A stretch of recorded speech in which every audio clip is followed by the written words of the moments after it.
You in this battle, man, I'll soon be dead. I'll glue your face to my dick so I can fuck with your head. I got metaphors coming through my pores. You probably never been in a battle before, so I hope you realize your mistake.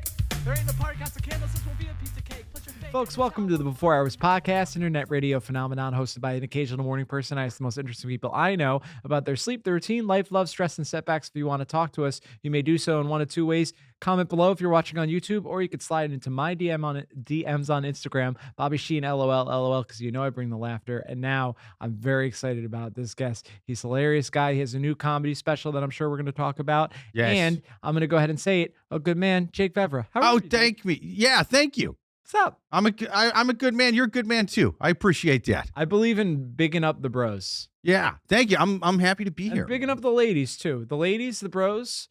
I big up even non-binary people That's sometimes. beautiful. I was just gonna ask. Yeah. Uh-huh. Hell yeah, dude. Shout out to the MBs listening. Hell yeah. I don't quite understand what it is, but I'm glad you're listening if you are. I do, unlike this goddamn bigot. I like what you're about out there. Hell yeah, dude. NBs. NBs. Nobody is home. That's right. Huh? There we go. Dude, we're fucking rocking and rolling in this below temperature times. It's freezing, man. It is I talk pretty about the cold. weather. That's how I open the podcast. It's all right though. I feel good to be talking about the cold right now. Mhm. And I normally hate the cold. I hate the cold. I'm a hot weather guy. I'm a goddamn lizard in terms of my weather preferences. Mhm. But the other extreme is being on literal fire, which LA is right now. So I'm like, I will take the cold right now We are over the other option we are in terms of the two cities in this country that matter. Connor, What? what's today's Who date? said that? Today's the 13th. Yeah, so if we're recording on January 13th. Oh, I forgot this comes out later. You even told me that, and I'm getting all topical and shit. No, we I can be made the whole topical. podcast topical. I listened to a podcast today where the introduction was, we recorded this before the LA fires because they were so jovial and talking about how good life is. Yeah, And yeah, it's, you know, I guess if they didn't say, hey, we recorded this before a sure. terrible event happened, it would have a let them eat cake vibe too. It would. Especially the name of that podcast was "Everything's Great in the Palisades," and it was really weird seeing their reactions. Just like, what's going on here? What kind of weird government psych op is this? Have you ever been to Los Angeles? I have not. No. Me neither. Okay, we're on the same page because you're a good Midwestern boy. And Sure. I'm from upstate New York, which is basically the Midwest. So we got the same vibe. Yeah. You know what I mean? Yeah. I feel bad for him though. You know, It's sucks terrible. that it's all on fire. Yeah. And what gets me is the fire hydrants with no water in them. That's their one job, fire hydrants. What are you doing? Yeah. They're really bombing at being hydrants. You know. I mean, if you can't put out fires, you're only good for people playing in when everything's going fine, right? Did you hear about they were like releasing prisoners and being like, you guys do fire fighting. That's cool. I like that. Yeah. I like Make that. yourselves useful, convicts. You know? Yeah. I mean, if you're gonna let people out, let them out and tell them to put out fires. Yeah. I kind of like that. It's got almost a Squid Gamey type of vibe, right? Like, listen, if you get the fire out and you live, you get to go free. If not, you burn for your crimes. You should have paid your goddamn parking tickets. You pay your parking tickets in LA. Yeah, actually, that was a statistic I think people aren't aware of, is that the majority of people in prison in Los Angeles are because of overdue fines. Hell yeah, dude. Parking tickets, speeding tickets, That's what they get. driving without a seatbelt. Well, it's a good thing they're locking people up for that. If it wasn't for them, who'd fight all these goddamn fires? I know. I mean, you know, we always talk about the bad things about the prison industrial complex. Oh, America's got more of its population locked up statistically than any other country on the planet. Wah. Well, now we get to fight fires. Yeah. What better There we way to go. fight a fire, dude? And Zelensky was like, you could have some of our firefighters. Hell Which yeah, I think is dude. very nice. That You was might want nice. something in return, but it's still a nice gesture. Yeah, you know what I think we should do? I think we give them another 100B. Oh, yeah? Another 100B. For giving us the firefighters, we give you another 100B. I do. Okay, so I was just joking. Love you, Zelensky, if you're listening. That'd be Yeah. crazy if you were. I heard him That on Lex Putin's a dick. Friedman's podcast. What's up? Are you familiar with Lex Friedman? Yeah. Zelensky was on Lex Friedman's podcast. Really? And Lex Friedman asked Zelensky if he thinks he could solve the war with love. Really? What did he say? That's not what you ask a dude from that part of it's like my country has not one but 2 Klitschko's from it. Yeah. That's what we're no. We're gonna beat the fuck out of. We gave them spots in Congress, the Klitschko brothers. No, we don't. So we solve things with our fists and weapons that you guys gave us. No. Well, you didn't give us love. You gave us $100 billion in tanks and shit. We're gonna use those. Yeah. We could do it with love. I wouldn't be if I said yes right now, I'd get way less billions next time I talk to your president. Yeah. Oh, that was a part of it too, is I felt bad for him because every other sentence it seemed like Zelensky was like, Trump, I love him so much. He's such a beautiful, strong man. It sucks. Yeah, he's gotta he's gotta unenthusiastically kiss the guy's ass who's probably gonna pull all funding from him. Yeah. That's rough, dude. Well, hey, yeah, since this comes out after January 20th, there might not be a Ukraine by the time we're doing this. They might be completely gone. Yeah. Yikes, dude. I hope you guys are doing all right out there. Hope the Klitschko brothers are doing their thing, you know? Who are the Klitschko brothers? They're heavyweight boxing former champions, man. Okay. Yeah, yeah. Oh, I've heard about these guys. Yeah, they're like massive they're like giant, I don't know, 6'5" guys that, Yeah, they're both of them. I believe have been the heavyweight champions of the world. At least one of them has. Okay. Yeah, Vitaly Klitschko and Vladimir Klitschko. And like Vladimir, but with a W. Ukraine also has the 2 guys, 1 hammer guys. The 2 guys, 1 hammer? You're familiar with 2 guys, 1 No. hammer? So is that like 2 girls, 1 cup? For construction. Sort of. There were 2 Ukrainian serial killers, and they found a guy and they beat him to death with hammers because they're crazy. That seems like a very Eastern European way to serial kill, you know? In cold former Soviet Russia, we use hammer. We don't use gun or knife. We don't have fancy things. We use bricks and hammer. That's the move.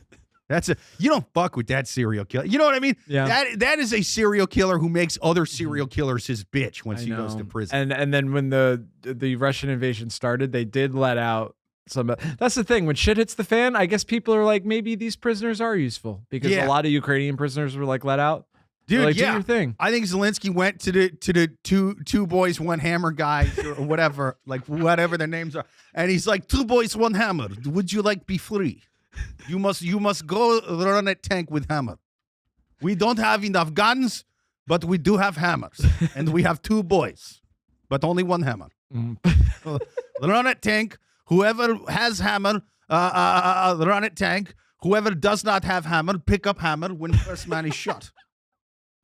Perfect, dude. Yeah, dude, we're covering a lot of ground now. Hell yeah, dude. I think about you when I think about dads. Dads? Because you're a dad. I am. You're like one of the few people in my life that like, you know, I'm like boys with that is like responsible for like a little child. What do you mean responsible? I wasn't responsible enough to pull out or pay for an abortion. What are we talking about? I'm the opposite. Yeah. Do you like it though? Yeah, it's all right. I mean, if you could turn back time, you would not do it though, of course. I mean, I don't want to say that into a camera or nothing, but let's just say I get a lot of sleepless nights these days. Oh, you know? yikes, dude. No, they're great. I love my sons. Yeah. They're great. Are they listening now or are they too young to understand? I mean, yeah, probably. My mom or my wife's probably going to blame me for whatever the hell goes wrong in this podcast. You know, oh, you said bad things about them. Ooh.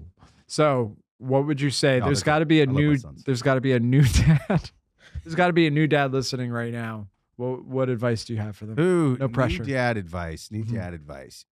Honestly, Miss Rachel on YouTube, man. Oh my God.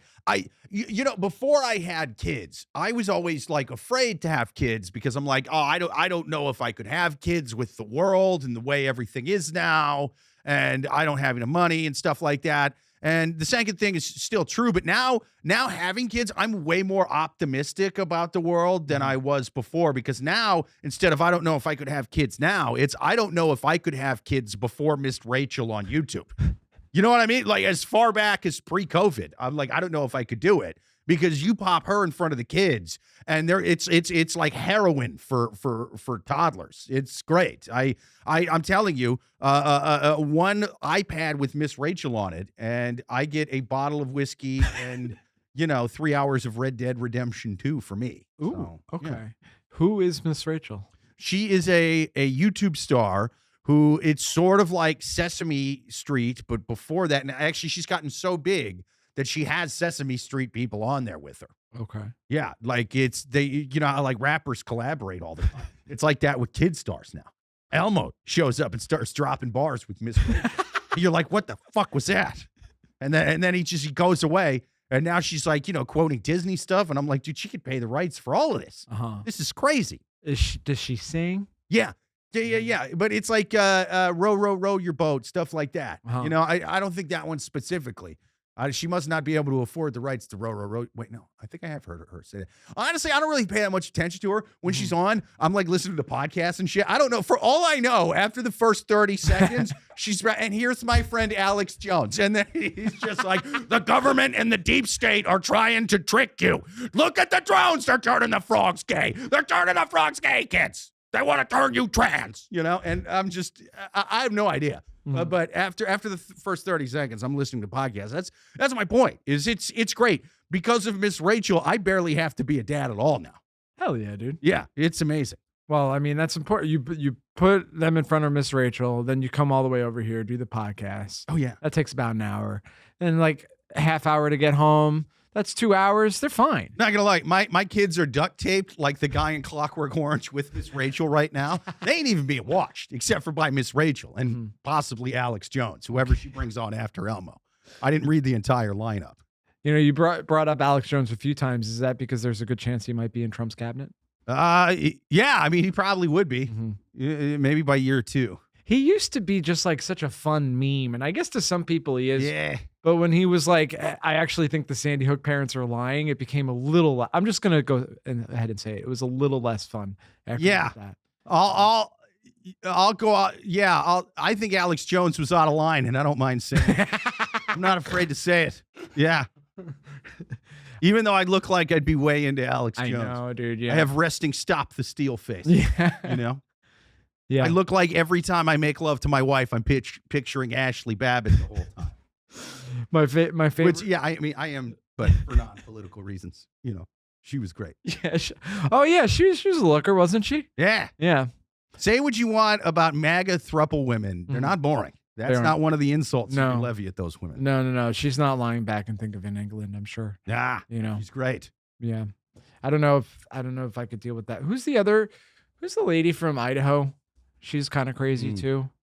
I don't know. She's in Marjorie Taylor Greene, but she's kind of Georgia. Yeah, and she's kind of old. That's the worst thing about her. Nah, but, I'd still. Yeah. No, the camera's on, and my wife might see. I wouldn't bang Marjorie Taylor Greene. No way. Nah, I don't find that voice off-putting, but sexy somehow. Connor, can you Google MAGA Idaho Congresswoman? Now, Idaho, I love Margie. She's great.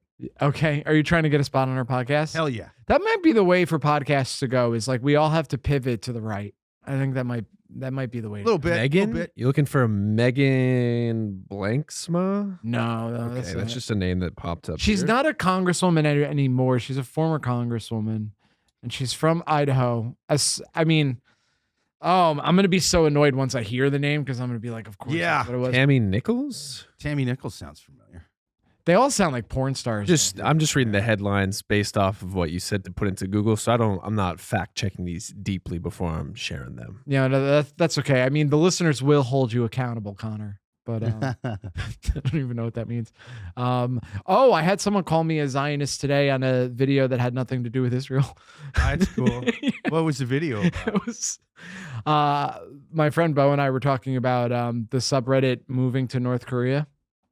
So I don't know if you're familiar with this. No. So there's a subreddit called Moving to North Korea, and it sounds like it would be satire, right? Sure. But it's actually just like far left, like tanky type kids. And they're like, I want to unironically move to North Korea. And it's basically because they're like super into communism? Or? Yeah, pretty much. Yeah. And they just heard that North Korea. Why even like communist or former communist countries, like North Korea seems like the shittier one to move to. If anything, go Cuba. What are you doing? You're going, communist kids out there. If you're looking for a communist country to go, at least pick the best one. Go to Cuba, bro. You got the sandwiches with the ham and the pickle in it. Instead, you're going to North Korea to eat rats or whatever the hell they got up there. Why are you doing that? Yeah, I've never smoked a North Korean cigar. That's right. Yeah, That's right. Can't imagine that they're good. It's a dirty little stale cigarette. I think about going to North Korea. Not seriously, but I imagine. Pall Mall, some old man cigarette. It's stale old Pall Malls. Yeah. It didn't get smoked in the 90s when people smoked those. And instead they got shipped to North Korea.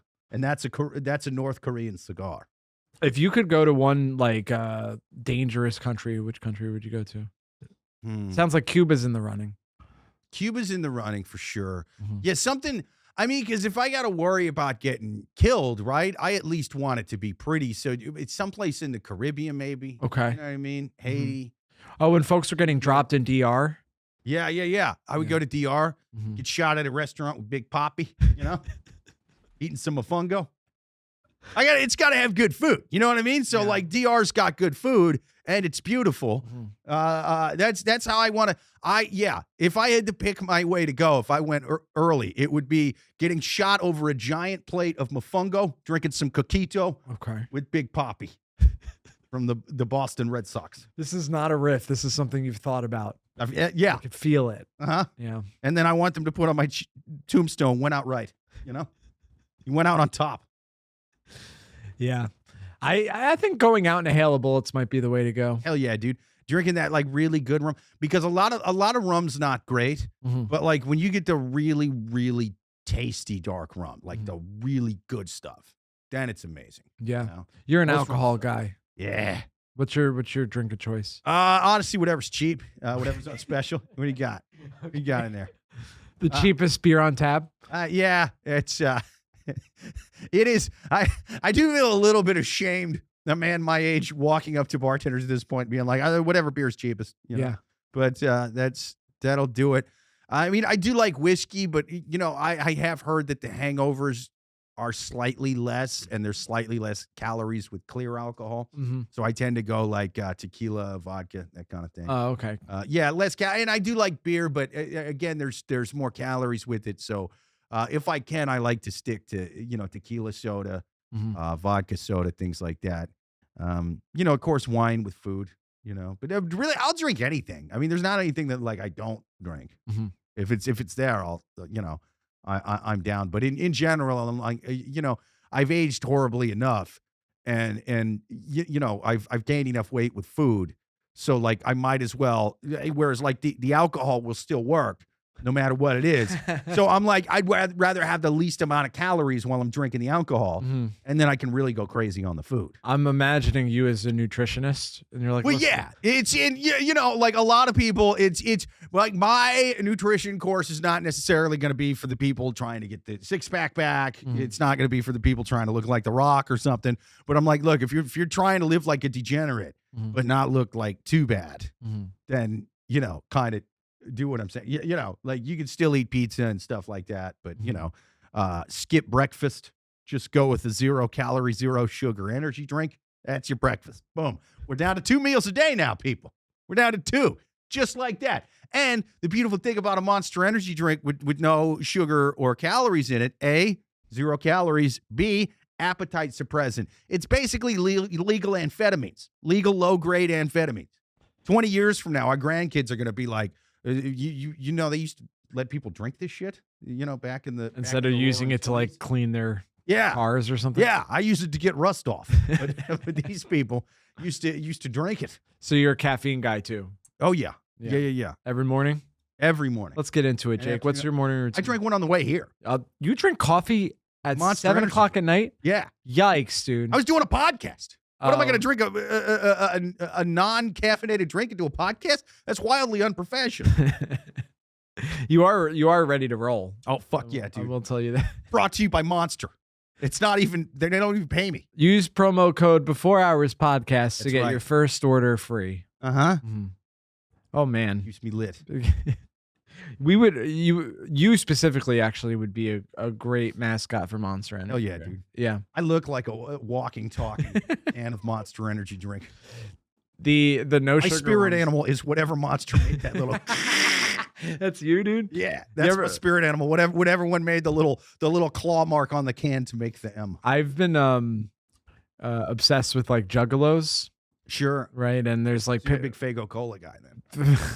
I don't personally partake in a lot of the culture myself, but Sure. I feel like I'm the Jane Goodall of juggalos a little bit. There you go. Like I observe them. Yeah. Here we see a juggalo in its natural habitat. That kind of thing. Yeah. Yeah. Actually, as I recall, Mark Henley and I dressed up like ICP and we roasted you dressed up as the FBI. Oh, yeah. I forgot about that. That was a fun roast, That was man. good. You guys did you were like rapping and shit. We did little rap vignettes. Dude, it was great. You or guys you were great coming on after our family because you, Yeah. you designated us as a gang. That's right. So then That's we right. couldn't sell our ICP shirts at Spencer's Gifts. They really did get designated as a gang by the government at one point, right? Did they ever like undo that or? I think the FBI might have bigger problems now. I don't know if They that do. was- Honestly, I think it was really more of a scam for local, like small town, middle of the country sheriffs to get more funding from the federal government. Have you never really thought about that? I mean, that was my conclusion for it because they're like, well, there's so much federal funding you get if you have like gangs or cartels. Uh-huh. There's some gangs in small town places in rural America, there's biker gangs and all kinds of stuff. But in a lot of them, it tends to be just low level drug dealers and stuff. And so they're like, well, we don't have like the Sons of Silence like we had in Iowa. That was more northern Iowa.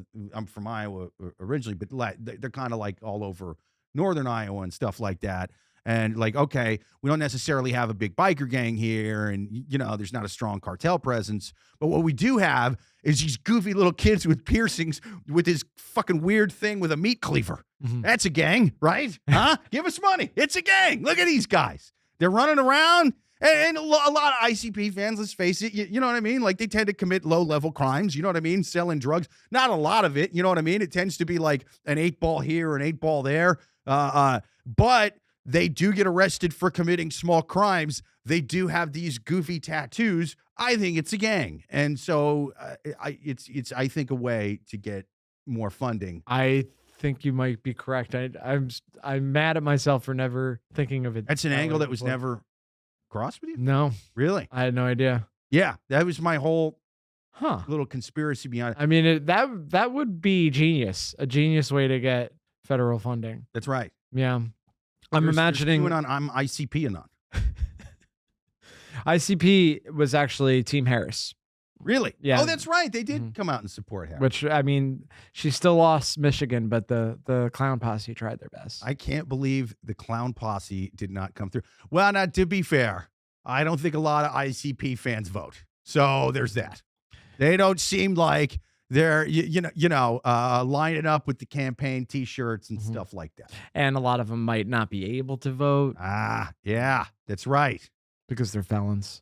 That's right. You can't vote for president if you're a felon. You could be president if you're a felon, but that's a different, Uh-huh. that's a different story. I think it's kind of bullshit not being able to vote if you're a felon, because I get not being able to vote if you're currently in prison, Mhm. because it's like, well, there's a lot of rights you don't get when you're in prison, like going outside whenever you want, So like there's bigger rights they're taking away from you in prison. However, if the thing is, well, this person committed a crime that's so bad that they shouldn't be able to elect the leader of the free world, it's like, well, then they should probably still be in prison. You know what I mean? Like if they're safe enough to be considered rehabilitated and able to go back out and live right next to my kid's school, whatever the hell, then they're safe enough to vote for president or comptroller or whatever the hell. How many convicted felons really follow who's running for comptroller? Well, that's just it. And I felt the same way about the ID laws, Mhm. and everybody is going, on the left is like, it's unfair because it unfairly affects poor people, people of color, things like that. It's true. It is true. And then people on the right are going, well, we got to, voter fraud, stuff like that. For one thing, tends to be very little voter fraud. Every time they actually research it, do studies, do investigations, they find like 4 fucking guys.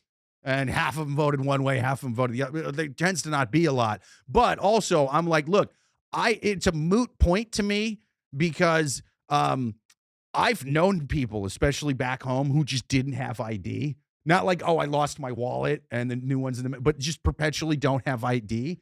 they don't know who's president now. So you know what I mean? Like they're not lining up at the polls. They're not. I mean, these tend to be tweakers and homeless people and, conspiracy nuts who are doomsday prepper. Like those are the type of people who don't have ID. They're not voting for anybody for the most part. And you referenced this earlier. You're from Iowa. Yes. Beautiful. It's okay. Cornfields. Yeah. I mean, if you like cornfields, it's fucking paradise, man. But that is about all they have. Yeah. So what was it like growing up in Iowa? It was okay. It was actually pretty nice. I grew up in a college town. So, it's sort of like, I don't know, like Williamsburg if it was surrounded by corn instead of the rest of the city. Okay. Yeah. Kind of artsy, kind of, So you were diverse for the Midwest. You were, dare I say, a townie? Oh, yeah. You self-identify as a Huh? townie? Yeah, you called me the T word. Oh. Yeah. Yeah. No, it's I was a townie. But yeah, it was I was a trashy little townie kid with my Jinko jeans, goofy little corn with a K shirt, you know what I mean? Stuff like that. Yeah. Nice. Did you have any siblings? Yeah, 2 of them. Yeah. I don't know why this turned into a first date, but Sure. what are you looking Virgo. for? What's Oh, I'm a Virgo too. Nice, September 20th. Oh, I'm an early Virgo. I'm August 30th. Oh, there we go. Yeah. Yeah. So what are your siblings like? They actually both train jiu-jitsu professionally. Really? They're jiu-jitsu teachers. Yeah. Oh shit. Yeah, one's got his own school in Cedar Rapids, Iowa. As his own shout out Phoenix Down jiu-jitsu school. If anybody is in or around Cedar Rapids, Iowa, that's where you go. And then my middle brother, he actually teaches out of Katy, Texas, which is a suburb of Houston. So look them up if you're. I wish I knew the name of the school he works at now.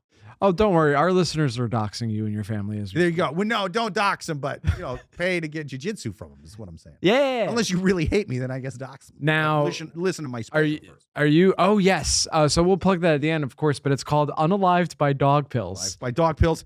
Look it up before you dox me. Okay. Give it a like and a comment before you dox. On your way to doxing. Now, I don't know if I could ask this because maybe it gives away a bit in the special, but why UnAlived by Dog Pills? Oh, yeah. When I was 14, I OD'd on prescription dog medication and went into a coma and flatlined a few times. That's right. Yeah. Now, to be fair, I was also taking Oxycontin and Valium, all kinds of stuff. You know what I mean? Xanax, drinking, that probably did the heavy lifting. But, when I was in court-ordered rehab at 14, that is the dog pill thing is what I got made fun of for the most by kids who OD'd on human medication and thought they were so fucking cool. So, okay, we have a lot to unpack here. Sure. So you got these dog pills by mistake? No, we had already taken all the other prescription medications, and I found an orange prescription bottle in the kid's house we were at, and she's like, yeah, it's for the dog, and I was like, cool, I'm trying this too. And we looked it up later and found it was for a gland that humans don't even have. Okay. So it probably did nothing. But I have an amazing sense of smell now, and I never got COVID-19. So, I'm not saying it did nothing. I'm not saying it's the only reason I never got COVID-19. Maybe Pfizer had something to do with it. Maybe. But, shit, I'm starting to go into a bit from the special. I'm not going to, I'm not even going to finish it. Yeah. Watch the special if you want the end. Yeah. Oh, man. I mean, yeah, let's not get into that story because it's in your special, but I think that we can get into it more. It's more, you know what I mean? Like I can go further. Well, it gives me a vibe about what growing up in Iowa as a 14-year-old boy might have been like. Sure. Right? Sure. So you said you were at your friend's house? Yeah. Okay. And then you were like, let's fucking do drugs, dude, but who cares what kinds? Yeah. Yeah. Okay. And because, it's in a prescription bottle. We'd already been doing a bunch of prescription pills. It was like, dude, might as well, we got to get a hell of a cocktail going. We've already taken all this. Let's see what this other shit does. Yikes, dude. And it was, But it's a good time. It's a good time. Do you know the brand? I don't know if we should say it. The brand of dog pill you took? Yeah, ivermectin. Okay. No. It was honestly, I don't remember. And I did at the time After I came out of the coma, and I told my friend, and his mom was a nurse, and she looked it up and said it was for a gland that humans don't even have. Okay. It probably did nothing. Interesting. Yeah. It was probably all the other opiates and booze that did the Okay. heavy lifting there. Oh, opiates, dude. I'm so afraid of opiates. Yeah. Why? I don't get it. Yeah. I'll see what the downside is. Dude, you were partying at 14. Yeah. You OD'd on opiates at 14. Yeah. And then you're like, I still have a bunch of partying left in me. Well, yeah, man. I didn't want to. You know what I mean? Like I didn't want to quit too early. Mhm. Is the thing. Yeah. But no, I think it is good to get burnt out and do most of your hard drugs while you're below 18, because you're in the juvenile court system, kids. Everything, unless you fucking kill somebody, pretty much goes away at 18. So commit all your crimes, do all of that in high school. Uh-huh. Get it out of here, because there were so many people who just dabbled a bit, and then they got all, wrapped up in stuff when they were like, 18, 19, 20, 21. And I'm like, why are you staying on your permanent record forever? Mm-hmm. Should have done it in high school like I did. Was I in and out of juvenile detention? Sure. Did I, have to go to the alternative school for dropouts and junkies and stuff? Yeah. But it was fun. It was more fun than the regular high school. And I got the same degree afterwards than the kids who were like, oh, I'm not going to take any dog medication at all. And I'm going to do homework. I'm gonna stay up late and study instead of doing lines of crystal meth. No, I got to do meth. I got to do all of it. And then I got the same high school diploma. Yeah. I ended up going to the army. I ended up going to college, all of that. Like I would have anyway, if I would have been blowing double zeros the entire time. You know what I mean? So kids, party before you're 18. Like that's the move. If you're in the juvenile court, every magic wand, it all goes away at 18. Well, you got to be careful when you're 17. They'll try as an adult. That did happen to me. But so we'll say till you're 17. That's when you go hard. Okay. Yeah. All right. Once you're studying for your driver's license exam, That's taper right. down a little bit. Yeah. Maybe, wean yourself off if you're, if your come down's really hard, if you're having a hard time functioning without certain things, maybe start weaning off at 16. Once you're 17, boom, only misdemeanors. Did you say that you were tried as an adult when you were 17? Yeah, for like a breaking and entering thing. Yeah, I was I was blacked out on booze and pills, and I tried to smash out the window of a store, and I got arrested doing that. Were you? Can I ask about this? Yeah. Were Go you ahead. angry, or were you like, fuck it, let's party? I don't remember it that much. I was told by my friends who were with me at the time. Now I had no shirt or shoes when they arrested me. I was like one of those white trash assholes on cops. And I was trying to smash out the window of a store I believe I was trying to steal cigarettes at the time. Again, I was out of my fucking mind. I was on like OxyContin and booze, and I was completely blacked out. You know what I mean? But I don't remember doing it. I do vaguely remember running from the cops. And I remember running through the graveyard, and there was a park in back of the graveyard, not like a playground park, but like a park with trails and woods and things like that. And I was like, once I hit that park, I'm gone. But I kicked into a tombstone really hard with my bare foot as I was running full speed, and I fell over, and I got up and tried to keep running, and I couldn't. And dude, the cop jumped on top of me, started kicking me and fucking elbowing me and shit like that. Even though like I tried to keep going, and I kind of held up my hands, and then he tackled me and then just beat the fuck out of me.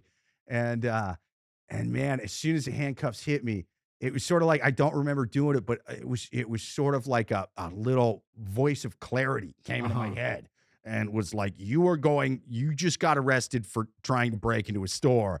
You're not getting tried as a juvenile for this. This is going to be an adult thing. And so I'm just planning how I'm going to do this on my way down to the police station. And I'm like, I'll just, I'll blame this on being drunk and high. But I was like, yeah, but I'm drunk, which is legal, not when you're 17, and I'm high on prescription drugs, which is legal enough that like the court's not gonna just look at, oh, this is an issue with alcohol and pills. This is, you know what I mean? Because you're taking legal stuff. And I was like, okay, I'm gonna tell him I was on fucking crack. So then I was like, okay, I'm going to tell them I'm on crack so I can do rehab instead of jail, you know? And dude, I'm planning this in the back of a squad car, handcuffed with no shirt, but I've been in and out of the juvenile court system. So I'm like, this is the best move. I'm going to tell them I'm on crack right now, you know? And because the thing is cocaine's pretty much in and out of your system. So a lot of times it doesn't show up in piss tests, you know? And even if it does, it's only in there for like a few days kind of deal. And so I'm like, okay, I'm going to tell them I'm on crack, but I'm like, no. People who are on crack that get arrested don't say they're on crack. I've seen cops enough times. I've never actually been arrested on crack, but I've seen enough people on cops getting arrested on crack and meth and uppers, things like that. They all do the same thing. They deny up and down that they're on stimulants while talking shit to the cops very, very fast. Okay. So I just sat there and like, I need to take a piss, motherfucker. Let me up. I didn't do anything. No, fuck you, you know? Okay. And the whole time, and so I'm just screaming at the cops and they're like, did you take any amphetamines? Any cocaine? No. I'm just drunk. I'm just really fucking drunk. Why did you suck my dick? Fuck you. You know? And like the whole time I'm just screaming all manically like that. Mm-hmm. And then, my court-appointed lawyer, who I could tell was really young over the phone, is talking to me while I'm in juvie the next day, and I'm telling her, I'm like, this is what I'm going to do. I was drunk and on Oxycontin, you know, and but I didn't think that was enough to get rehab instead of jail time. So what I'm going to do is I'm going to voluntarily check myself into rehab. I'm going to tell them I was on crack. I acted really charged up, really tweaked up the whole time I was down there. And so I'm just going to admit to being on crack today, even though I wasn't. She was like, that is a terrible idea. Don't do that. Just don't tell them you were on extra drugs. Admit to only what you were on, not the... I was like, hey, I don't have it in my possession. It's not even going to show up on a urine test. Even if it did, you can't get arrested for it showing up on your urine test. If you're on probation, you can get sent back to juvie/jail if you pop dirty. But like, it's not a crime to have it in your piss. It's a crime to have it in your pocket. I love that young Jake is so experienced that he knows more than the court-appointed lawyer. Dude, I should have been the lawyer. Dude. And so I was like, this is what, and she's like, don't do this. I was like, I already did it. I already told him I was on crack. Okay. You're my lawyers. You got to tell them I was on crack. I already told them I was on crack. They're not going to believe you over me. Why would I lie about being on crack? That's the craziest thing ever. It's the craziest thing ever. I'm on crack yesterday. And now I'm in here, you know? And so she was like, it's a terrible idea, but I'm your attorney. I'm like, okay, cool. Well, this is what I've already told him. I already signed a thing saying I did crack and all that. Uh-huh. And so she was like, okay, you're out while the trial's going on, you know, ankle bracelet, the whole 9 yards. You're still going to high school, but then after school, you go to like a little juvenile detention place. And yeah, you get like picked up by the court people. And since I went to the alternative school, it was like a quarter of the school. Had to like wait there with our ankle bracelets at the bus stop after school, and then a van would pick us up and take us to this little lockup place. And I got to stay there until at night. They'd take us home. We wake up, go to school the next day, do it again. And so I would keep talking to her every couple of weeks. And at first she was like, hey, they're going to try you as an adult. You're probably going to do a little bit of prison time, maybe like 6 months a year, you know? And I was like, all right, well, this is my plan. I told them I'm on crack, so let's see how much I get, you know? And every time I talked to her, it got less and less. She's like, good news, I talked to the judge, since you volunteered and checked yourself into outpatient rehab and all that, and said you do it, they're still looking at jail time, but not as much, you know? And every time she's like, not as much. Hey, I talked to him. It's only going to be county now, you know, it's only going to be a few months. It's going to be, you know, by the time it was all said and done, like 6 months later, she kept getting the trial delayed because I was going to rehab. I was pissing clean. I was doing all of that. You know what I mean? Outpatient, all that. By the end, it was like 6 months of probation and a fine. Ooh, that nice. Public defendant didn't know shit. I should be a lawyer. I should be a lawyer. Uh-huh. That's your essay to get into law school. You're like, wait. The best way to learn is to do. Yeah. And I did the juvenile court system a lot. Uh-huh. And I knew it would get me off. And all of this didn't keep you from being accepted into the Army. No. Yeah. I joined during a little something called Iraq and Afghanistan. Yeah, okay. They couldn't be too picky. No, not at all. No, and the OD thing, because that's a medical thing. Like I wasn't on probation at that time. Okay. So the criminal stuff goes away when you're 18. So this was still on there. I had to get a deferment because they did give me an obstruction of justice charge because I was yelling at the cops so much. So they put that was a felony. Technically, but I got that scrubbed as a felony basically so I could join the Army. Like the Army did that because they were like, he's joining infantry, let him do it. I don't give a fuck what he did. As long as he didn't eat a man's face, we need people. And even then, like, who cares if he eats a man's face when he's done? Yeah. You know? As long as it's one of the Husseins, who gives a goddamn? Ooh, Uday Hussein, he's the crazy one. Uday deserves to get his face eaten. I think he's dead. Yeah, he is. They killed him and the kid. There was 2 sons. They both got killed, and then they hung Saddam. Yeah. I was actually in Iraq when they hung Saddam. Really? Yeah, it was funny too because he had like an appeal and all that, and that took a while. And then they convicted him, they convicted him. They sentenced him to hanging. Now we here are used to like, you get sentenced to death, you could be on death row for a decade, Yeah. And we knew it wouldn't be that long then, but we had a death pool going on of Saddam Hussein in my platoon. And we decided we're all going to bet on the day they actually hang him, like the day they announced they were going to hang him, they were like, let's have a pool. So guys came around to like our tent, you know what I mean? There's a guy from our platoon came around, he's collecting $20 from everybody, and everybody put their name on a calendar. He had a little calendar of like the whole year. And I think I picked like 3 months out or something like that, and everybody was thinking like, it's going to be at least, few months or something. And so he comes around, and this is maybe a couple days after they convicted him, or sentenced him to hang. And so he comes around, I give him the $20, put my name on the calendar. He comes back like an hour later. He's like, hey, here's your $20 back, man. They hung him this afternoon. We're just giving everybody the money back. Damn, that's such a crazy experience to be there, and then like history's literally happening. Oh, I was in Iraq when Saddam Hussein was hung. I was in Afghanistan when bin Laden was killed. Oh, you're like Forrest Gumping your way through through historic events. Yeah, I mean, I wasn't on the helicopter or whatever. Right. But yeah, I was in the Paktia province, which is southeast Afghanistan. It was close to Pakistan. When I was in Iraq, I was in Al-Anbar, which is like western Iraq. But yeah, I honestly, at the time, I thought it was like a huge conspiracy because I was like, I think he's been dead for a long time.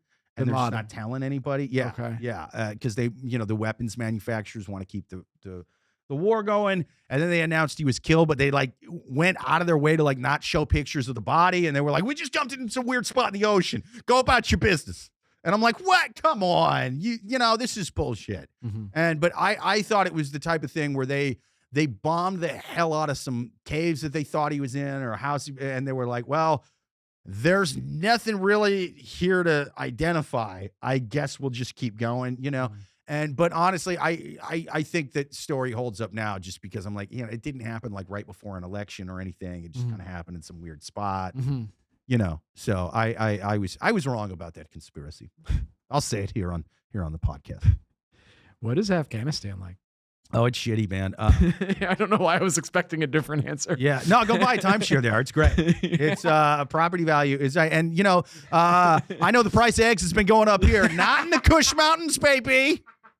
Yeah, it's. I think the exchange ratio when I was there was 56 Afghanis, which is the currency, to $1 American. Okay, and it wasn't like the situation in South Korea where it's like they have one. And, $1 is worth like 10,000 won or something crazy. But like, it takes like 20,000 won to buy a soda. Right. Shit like that. Which is why that movie Squid Game's so fucked up to watch because the prices are all over the place. And I'm like, dude, if they're going to dub it, they also got to adjust the prices, because they're saying wild stuff in there. They're just like, oh man, I was so bad with gambling addiction. Why I'd suck a fella's dick for only 20 million won. And I'm like, well, yeah, I think I would too. What's the ratio? What are we talking about? Yeah, what is 20 million? Yeah. But no, it was pretty run down there. I'll tell you, it makes where I was at in Iraq in the Al-Anbar province. It made it look like Tribeca. I'll tell you that. Okay. Yeah, it really, really run down. Most of the people didn't have drinking water or electricity, nothing like that. It was just way, way up in a very remote part of the Kush Mountains. Yeah, it was weather-wise, it was kind of like Colorado, I guess, maybe a little drier. Okay. But like, they could still grow things. It wasn't like where I was in Iraq that was just straight up desert. You know what I mean? And it wouldn't rain for 6 months. And so just all sandstorms, crazy hot, crazy dry, sand blowing all in your face all the time. This is more like mountainous. So it snowed a lot during the winter too. Damn. I remember you telling me a story. I don't know if you remember this. You were saying that you were in a market in, I want to say, Afghanistan, and the way the women were trying to make a show of like they're not going to be near you, a man, Oh, yeah. Yeah. at all. Well, that's anytime we would be, whether we were doing like, you do a lot of like routine searches of vehicles and houses and stuff. You know what I mean?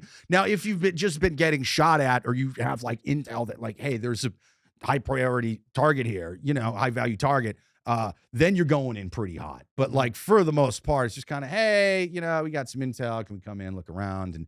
And even like the people there, if you go like that on the road, they'll stop way far away from you and everybody exits the vehicle. This is just everybody get out the car. Oh, that's so routine for them. Yeah. Oh, Everybody, okay. they'll stop like hundreds of meters away. And Uh-huh. just everybody exits the vehicle. But like, and so the people won't be scared because they're used to that all the time. And the Afghan police does it. The Afghan army would do it. Even the Taliban would do it. They would like rob people and shit. Like it was crazy. But,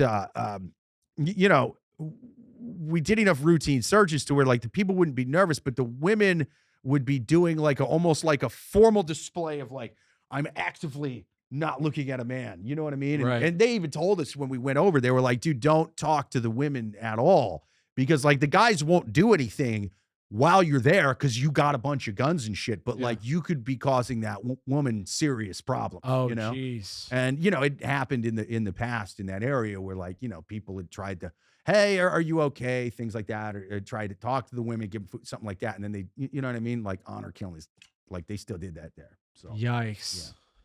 And that's pretty wild, man. That's Afghanistan. Was Iraq different? I mean, I know it's a different place. Yeah, it wasn't. I mean, they had a lot more like infrastructure and stuff like that. So it's still, it probably wouldn't be a great place to be a woman, but it's not like they're literal cattle like they are treated like in Afghanistan. In Afghanistan, you just buy the woman from the father, and that's that. Yikes. Yeah.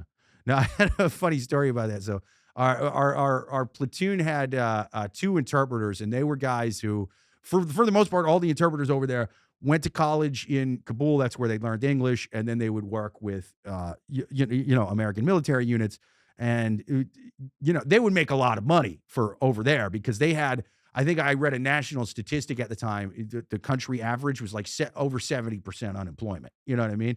So like people aren't making a lot of money unless you're like an opioid farmer, and you're rich. Then, other than that, that's about it, and that's really what the wars there have kind of been about for a long time there. But it's just different warlord groups trying to control opium farms. That was great. But I was asking one of our interpreters one day at a checkpoint when it was kind of slow. I was like, hey, how did the Taliban, before we came here in 2001, because I'm really interested in like economics and stuff. I'm like, how did they collect taxes? Because I'm like, if it's over 70% unemployment, nobody's really got money except for like a few rich guys. I mean, we had 30% unemployment during the Great Depression. They've just been perpetually at over 70. And that's even when you factor in big cities and stuff like Kabul, up where I'm at in the Kush Mountains. I mean, we're talking, probably talking 90%, And so I'm like, how'd they collect taxes? And the guy just kind of laughed, and he was like, collect taxes. And, he's like, yeah, they might do a checkpoint and be like, give me some fucking taxes, but that's about it. Right? And then, so he starts talking about the marriage stuff too. He's like, yeah, man, I really want to get married and buy a wife, And I'm like, yeah.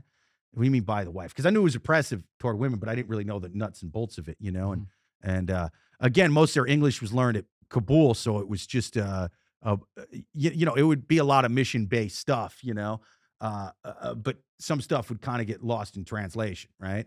And he would be like, buy a wife, and I'm like, what do you mean, like a dowry? He's like, no, buy a wife, and he kept saying 2%. I think what he was getting at was if you give the father 2% of whatever you're going to theoretically make for the rest of your life, right?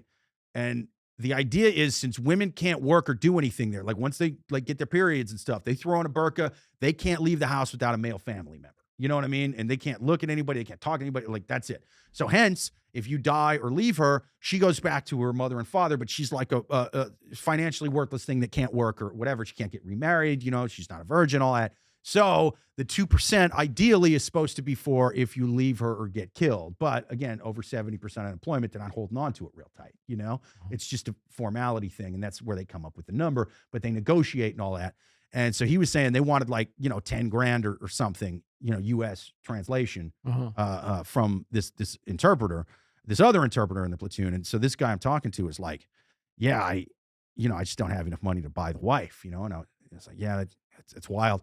And he goes, there was a guy from the platoon that you guys replaced who fucking ripped me off, man. And I was like, yeah. And he's like, yeah, right before you guys got here, I paid this motherfucker $300 US cash to buy me an American wife when he got back to the United States. And the motherfucker never bought me the wife. He ripped me off, man. And I was like, no, that's not how it works here. He's like, yeah, because I learned that in America, if you buy an American wife, you get to become a citizen, man. And then even when you get there, you can stay with her or you can just leave. And I'm like, okay, that's kind of the way it works, but not really. If you marry an American woman, yeah, you can get citizenship, but like, you have to live with her for years. And it does happen. People will marry dudes for green cards, but like when I said 10 grand, I mean, that was, I think I misspoke. That was like their currency, which is like 56 to 1. So that's, and so I was like, but if you marry an American woman to get the green card, it's usually more like 10, 15,000 US, and most importantly, you have to make the deal with the woman because in America, even if a dude's promising to get you married to an American woman, that might not happen because even if he's serious, women can just marry whoever they want in America. He goes, even once they've been paid for? And I'm like, yeah, dude, they don't have to marry whoever they don't want. Dude, he was like shocked and appalled. When I told him the high price tag, he was like, whoa. And I was like, women don't have to marry you if they don't want to. He's like, what? Even once you pay for them? Like the concept of women not being property was like, he reacted like I told him, yeah, dogs vote. We give turtles Social Security. You actually radicalized him. He wanted to work with the Americans until he had this conversation. He's like, I'm going to the Taliban. Bro, what is this woke shit? What is this woke shit? Women don't have to get married even once you pay for them? This is crazy, bro. What are you, cucks there? Are you a country of cucks? You pay for women and then they can just leave you?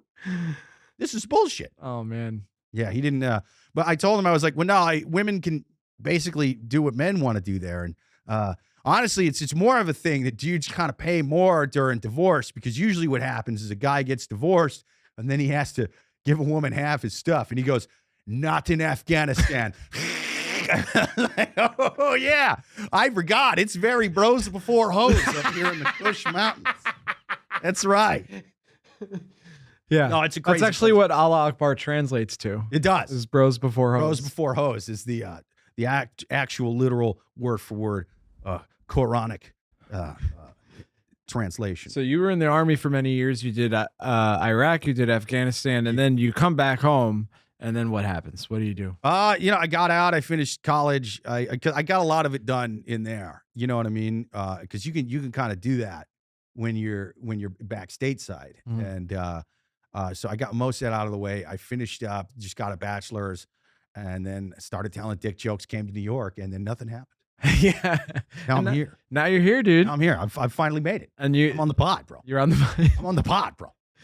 You were in the Kush Mountains going, one day there'll be a weird-looking redhead that has a podcast. That's right. Yeah. Did you say pot of gold? No, podcast. I know that's not a thing yet, but it's gonna take off, and when it does, I'm getting on that podcast. So it's the Before Hours podcast, Jake. I like to ask people if they're a morning person. Are you a morning person? Fuck no, man. I hate the think mornings. so. No, I'm an alcoholic. I wake up and I curse my entire life. Okay. And then I drink a Monster Energy drink. I'm slightly less bitter about everything. And then I go about my day. Yeah, like I said, man, my morning ritual is just drink Monster Energy. Honestly, now that it's cold, I've gotten out of running.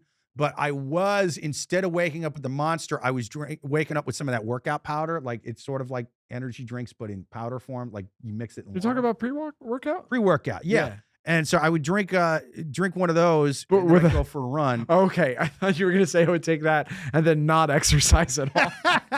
I would just masturbate profusely on pre-workout.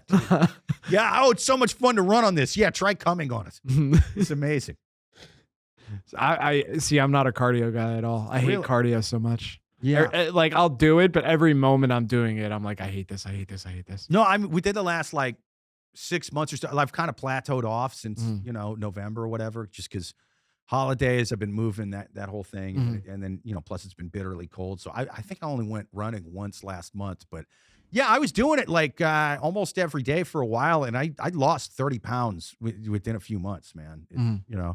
But yeah, it's great, man. Like I started hating it at first, but then I ended up really liking it. I run with the earbuds in, and yeah, it's a good time.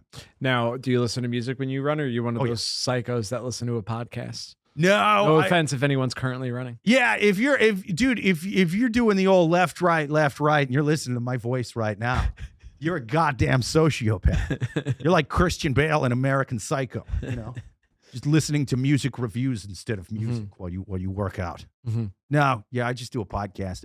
It's kind of funny, man. When I first started like getting back into running, and I could only do like maybe a couple miles at a time, all my running playlist on Spotify that I would just kind of keep adding to would be like really like fast songs. Yeah. You know what I mean? And then I'd get running for longer periods of time. And now that I'll do like, again, maybe it'll only be a few miles during the week, because I'm like, I got to go to work. But then, I'll run for like an hour or something on the weekend, and then it would just be kind of slower music. And, I'll be, running to like Bob Marley playlists and shit like that. Hell yeah, dude. It doesn't have to be super, because it would be like, oh, don't stop running. I'm breathing all hard. But now it's just kind of like, oh, no, I can run, and, I don't feel like I'm about to pass out. Yeah. I don't need to be like amped to do. I have to kind of amp myself up before I start. But then once I start, I just kind of get in like a little laid back headspace, Okay. Yeah. So it's more about like, you're like, okay, I got to get into the zone before I have to make myself do the thing I don't want to do. And then once I'm doing it, it's like smooth sailing. Yeah, right. Exactly.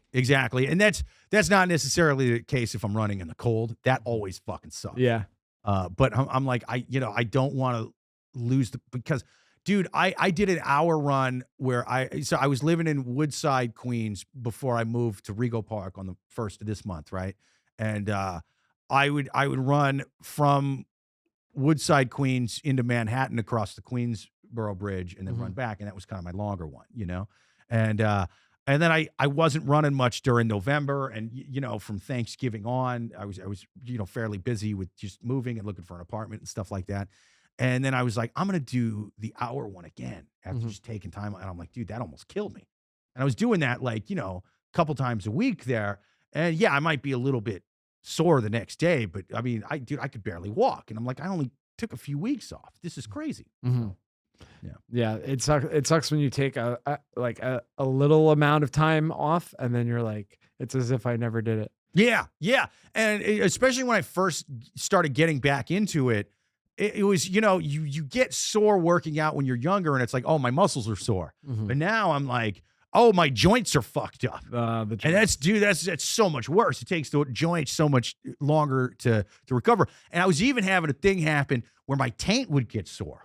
And now I'm worried, like, okay, did I just not stretch the groin enough? Do I need to basically do like almost like I'm doing the splits, even though I can't get that low? Is this just a taint muscle thing, or do I have prostate cancer? Right. And so I'm getting paranoid about that. And I'm like, okay, luckily after a couple of days of not running, I do kind of feel it going away. But yeah, the taint would just be perpetually sore for like a month. Do you think maybe your balls are too big and they're flapping onto your taint? Oh yeah, it's definitely not a too big dick. I'll tell you that. Yeah, but it could be whatever. I think it was just taint muscle was sore. I'm laughing thinking about you going to the doctor and being like, I have an issue with my taint. I don't know. What's the medical word for taint? I've heard some Latin. I've heard gooch. I've heard grundle. Gooch, grundle, taint. Yeah. I think I found that it's very regional. When I was in the Army, different guys from different areas of the country would have different nicknames for the taint. Oh. Yeah. It was grundle a lot more in the South and stuff. Right. Gooch a lot more out west and things. Oh, that's very California. Yeah. Taint more in the East Coast. Midwest people tend to go either gooch or taint. Yeah. I found. I would say taint. Yeah. It's kind of like soda and pop, There's just different words for it. How do you say it in Pashtun? Did you learn that? In Pashtun, I think like that.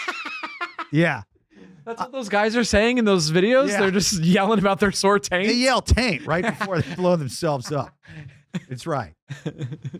Yeah. I don't know how to say it in Pashto. No. I learned very few words in Pashto, and taint was not one of them. Okay. What words did you learn? I don't remember most of them now. I know Wadarega is stop. Okay. Am I saying it way wrong?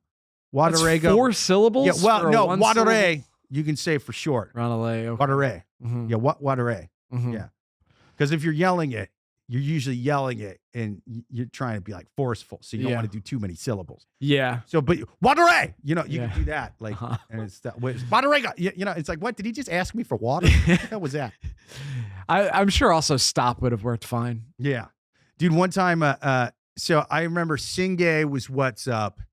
And then Salam Alaikum is pretty much the Muslim howdy wherever you're at, right? Mhm. So I would always tell people, while we were walking past in town, if we're just on patrol, I would want to be like friendly with people. So I would always just say Singay or Salam Alaikum or whatever. Mhm. And one time there was this group of like 4 or 5 younger dudes.